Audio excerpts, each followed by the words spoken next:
नमस्कार, श्री स्वामी समर्थ. कशा आहात मैत्रिणींनो? मजेत ना? आजचा दिवस तुम्हाला आनंदाचा आणि आरोग्याचा जावो हीच स्वामीचरणी प्रार्थना. तर आज मी तुमच्यासोबत आमचे खानदेशी पद्धतीचे खीर कानोले आणि वांगे बटाट्याची भाजीची रेसिपी शेअर करते. तर चला मैत्रिणींनो, आता व्हिडिओला आपण सुरुवात करूया. पाहू शकता तुम्ही किती सुंदर आपले कानोले पण आणि खीर पण झालेली आणि बटाट्याची भाजी पण खूप छान झाली. तर सुरुवातीला मी भाजीची रेसिपी दाखवते. तर इथे मी वांगे बटाटे व्यवस्थित कट करून घेतलेले आहेत. पाहू शकता तुम्ही, खूप छान येते ही भाजी. इथे मी आलं, लसूण आणि खोबरं याचं वाटण तयार करून घेतलेलं आहे भाजीसाठी. आता इथे मी कढई ठेवून घेतलेली आहे गॅसवर.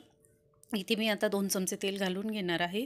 खूप सुंदर येते मैत्रिणींनो. ह्या पद्धतीने एकदा करून पहा तुम्ही भाजी. आणि तुम्ही नागपंचमी कशी साजरी केली तेही मला कमेंट करून नक्की सांगा. आणि तुमच्याकडे कोणते कोणते पदार्थ बनवले जातात नागपंचमीला तर तेही सांगा. तर आमच्याकडे खीर कानोले खातात, तर मग आम्ही तेच बनवलं. तर आता इथे मी लाल तिखट टाकून घेतलेले, वाटण टाकून घेतलेले आहे तेलामध्ये. इथे मी 2 चमचे काळा मसाला घेतलेला आहे, तो पण टाकून घेतला आहे. मला थोडंसं लाल तिखट कमी वाटलं म्हणून मी अजून थोडंसं टाकून घेतलं. असं मी 1.5 चमचा टाकला आणि इथे थोडीशी चिमूटभर हळद टाकून घेतली. आता ह्याची आपण व्यवस्थित फोडणी तयार करून घेणार आहोत. इथे मी थोडंसं धना पावडर पण टाकून घेतलेलं आहे, त्याच्यामुळे भाजीची टेस्ट खूप छान येते. तर आता ह्याचं व्यवस्थित आपण फोडणी तयार करून घेणार आहोत आणि मिक्स करून घेणार आहोत. आता इथे मी थोडंसं वाटण धुवून जे मिक्सरच्या भांड्याला होतं ना, त्यात थोडंसं पाणी टाकून घेतलेलं आहे. तर आणि ह्या फोडी आपल्याला आता व्यवस्थित याच्यात टाकून घ्यायच्या आहे अशा. तर आणि ह्या आपल्याला व्यवस्थित मिक्स करून घ्यायचे, म्हणजे मसाला सगळ्यांना खूप छान लागतो. तर आता ह्याची आपल्याला व्यवस्थित मिक्स झाल्यावर मग पाहू शकता तुम्ही, लगेच पाणी टाकायची घाई नाही करायची. ह्याची आपल्याला 1 ते 2 मिनटं वाफ काढून घ्यायची आहे आणि मग आपल्याला पाणी टाकायचं आहे. पाहू शकता तुम्ही, वाफ काढून झाल्यावर मग आपल्याला थोडंसं गरम पाणी टाकून घ्यायचं. इथे मी थोडंसं वाटीमधलं उरलेलं पाणी टाकून घेतलं, पण एक साईडला मी गरम पाणी पण करून ठेवलेलं होतं.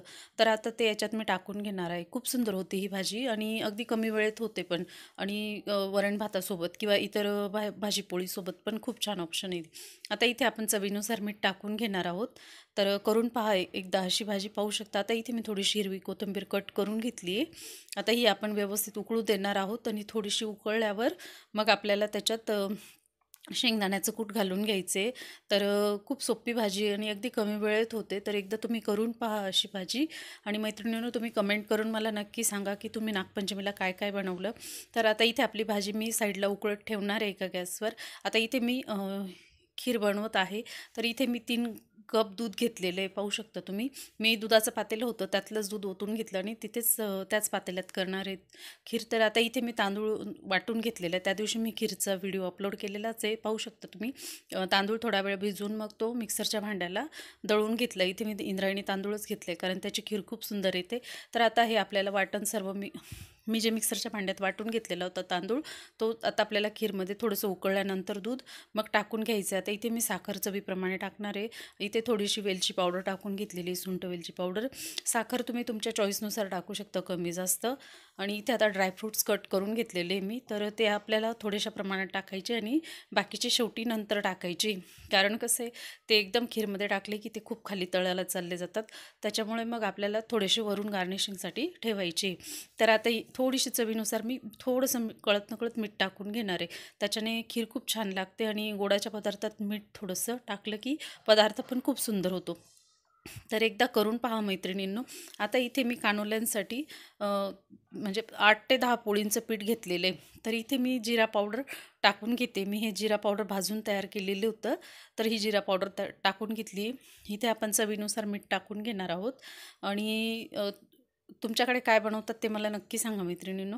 आता इथे मी चिमूटभर हळद टाकून घेते आणि इथे थोडंसं ओवा मी व्यवस्थित हातावर क्रश करून मग आपण ते पिठामध्ये घालून घेणार आहोत. हे आपल्याला सुरुवातीला सर्व कोरडं पिक्स व्यवस्थित मिक्स करून घ्यायचे, म्हणजे असं वेगळं नको हे व्हायला म्हणून. मग आता आपल्याला याचा व्यवस्थित गोळा तयार करून घ्यायचा आहे थोडं थोडं पाणी घालून. तर खूप सुंदर होतात हे कानोले. एकदा करून पहा मैत्रिणींनो, खाऊन पहा आणि मला माझ्या चॅनलला लाईक, सबस्क्राईब, कमेंट नक्की करा आणि कमेंट करून नक्की सांगा. आता इथे आपला हा गोळा तयार आहे, पाहू शकता. आता ह्याचे मी छोटे छोटे आपल्याला 5 मिनिटं ठेवायचा आहे तो बाजूला. आता इथे पोळपाट घेतलेलं आहे मी आणि पोळपाट आता व्यवस्थित पुसून झाल्यावर मग मी छोटे-छोटे गोळे तयार करून घेणार आहे. थोडंसं पोळपाटला तेल लावून घेणार आहे आणि हे आपण तेल लावूनच लाटून घेणार आहोत. तर खूप सुंदर होतात हे कानोले. आमच्या खानदेशमध्ये हेच बनवतात नागपंचमीला आणि प्रत्येक भागाची एक पद्धत असते.